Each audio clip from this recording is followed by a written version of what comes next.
become the manufacturing hub for American, European, Korean, and Japanese automakers.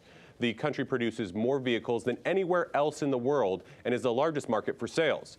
China alone exports more than $70 billion in car parts and accessories each year. But the provisions taken to control the spread of the coronavirus will likely take a toll on the auto industry. For instance, listen to this. Toyota, the world's second largest automaker, said they will keep auto production in China closed through the 16th of February. South Korean giants Kia and Hyundai will idle their factories until the same date, and Honda's Wuhan plant won't return to operation until the 13th of February. Now, according to S&P Global Ratings, the coronavirus could cause an overall cut in production of around 15% in autos in the first quarter of 2020. And this is something that needs to be taken care of. So let's go ahead and bring in Lauren Fix, the car coach, to discuss the coronavirus's impact on the auto industry and some other news of the day in the auto world. Now, Lauren, let's start with this halt in production due to the coronavirus. S&P says it could cause a drop of 15%. What's this going to do to the global auto industry?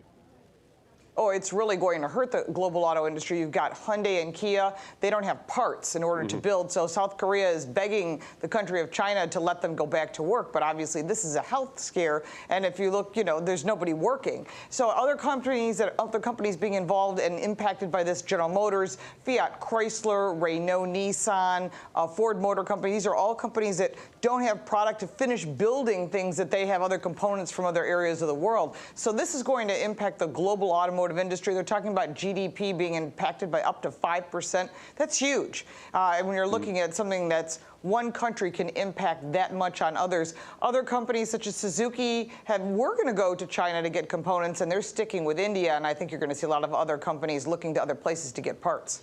And Lauren, I do actually have a follow-up on this, because when you talk about almost every auto manufacturer being affected by this, I mean, China's the #1 producer of autos, or they're actually manufactured. They're not to say that the companies are Chinese necessarily.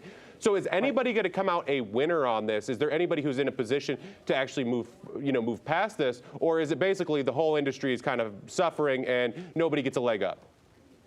I don't know if anyone's going to get a leg up, because the parts industry is being impacted. They call it the rock candy mountain there, because literally a lot of components are being built for all over the world. And so this is one of the things that, we think about, not just automotive, but everything from cell phones to any component, anything that has electronics is going to be produced in China. These impacts are so dramatic that you're going to see, maybe not today, but let's say they started production back up on the 14th to the 17th, like a lot of manufacturers are hoping for, because that's not in concrete, as we know.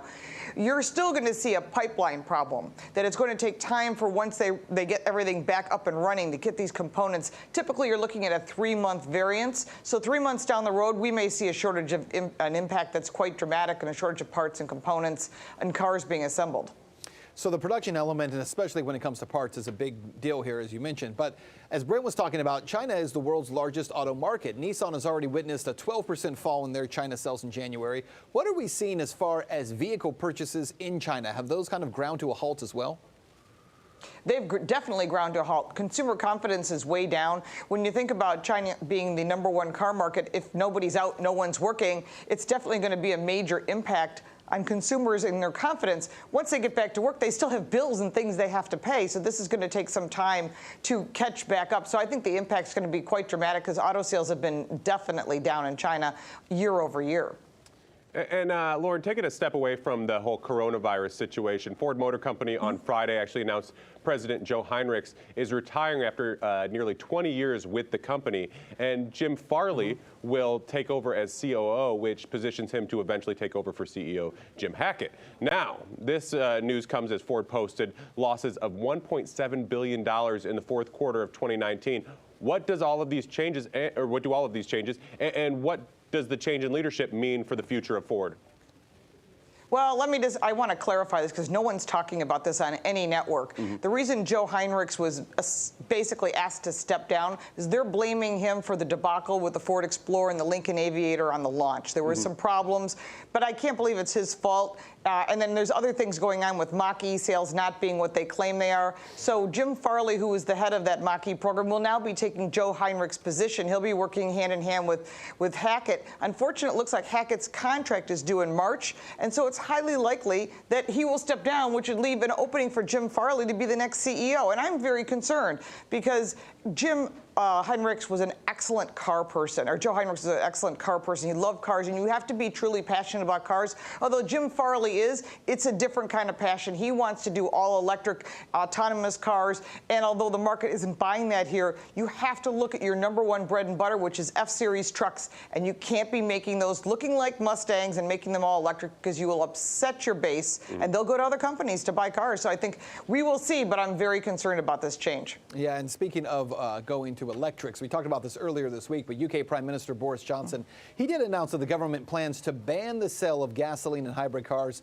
He's saying by, I think, 2035. Germany has announced similar plans to do this kind of thing. Do you ever see this actually happening? I guess eventually we might get there, but at this point, is it just lip service to the world that's kind of hyped over EVs? I think it is a lot of lip service. He's going to the UN to speak at a climate summit to say, hey, we're getting there 5 years earlier than we had expected. But you have to remember, if you're in London and you live in a flat, how are you going to get a cord to plug in your hybrid? So again, there's going to be some serious problems. I'm here in New York City. We have the same problem. I'm in a pre-war building. There's no place to plug in. There's no garages. You park on the street. So forcing people to purchase vehicles they don't want is not working. Their sales of electric vehicles are down. Gas and diesel vehicles are 90% of the sales in London right now. So how in the world are they going to switch it all to electric vehicles by 2035?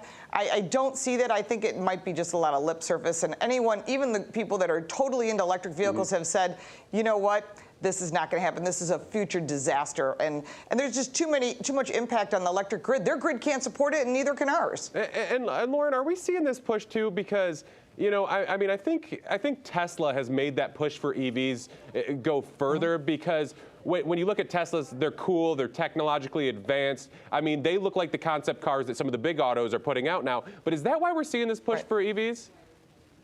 Well, the push for EVs is part of this Green New Deal and this climate summit everybody's trying to come up with a better way not to pollute. I get that and I understand that, but if the electric grid can't support it and there's no way to recycle these batteries and we still have tons of solar panels and these EV batteries sitting around with no way to recycle them, we might be having a much larger environmental problem down the road, but we're putting the cart before the horse, and I'm really concerned without having the infrastructure. Boris Johnson has jumped in with both feet, and we shall see, but he may end up with egg on his face. Lauren Fix, the car coach, always critical of the EV sector, but I love that. Thank you so much for your time today. Thank you.